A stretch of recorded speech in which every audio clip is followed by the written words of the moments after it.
নমস্কার বন্ধুরা। আজ চারিদিকে যেদিকেই তাকানো যায় তা হলো আরজিকর ঘটনার জন্য জাস্টিস চাই। আমরা সাধারণ মেয়ে হয়ে কতটা সুরক্ষিত, যেখানে একজন ডক্টর তার কাজের জায়গায় সুরক্ষিত নয়। আর এটার জন্য সম্পূর্ণভাবে দায়ী হলো আমাদের দেশের আইন ব্যবস্থা। এমন আইন হওয়া উচিত যাতে অপরাধীরা অপরাধ করার জন্য একবার হলেও ভাববে। আর যেভাবেই হোক এই জঘন্যতম অপরাধের বিচার অবশ্যই চাই। সাম্যের গান গায়, আমার চক্ষে পুরুষ রমণী কোনো ভেদাভেদ নাই। বিশ্বে যা কিছু মহান সৃষ্টি চিরকল্যাণকর, অর্ধেক তার করিয়াছে নারী, অর্ধেক তার নর। বিশ্বে যা কিছু এলো পাপ তাপ বেদনা অশ্রুবাড়ি, অর্ধেক তার আনিয়াছে নর, অর্ধেক তার নারী।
মা চলে এসো, মা চলে এসো, জুসটা নিয়ে যাও।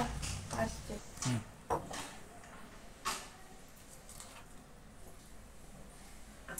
খেয়ে নাও।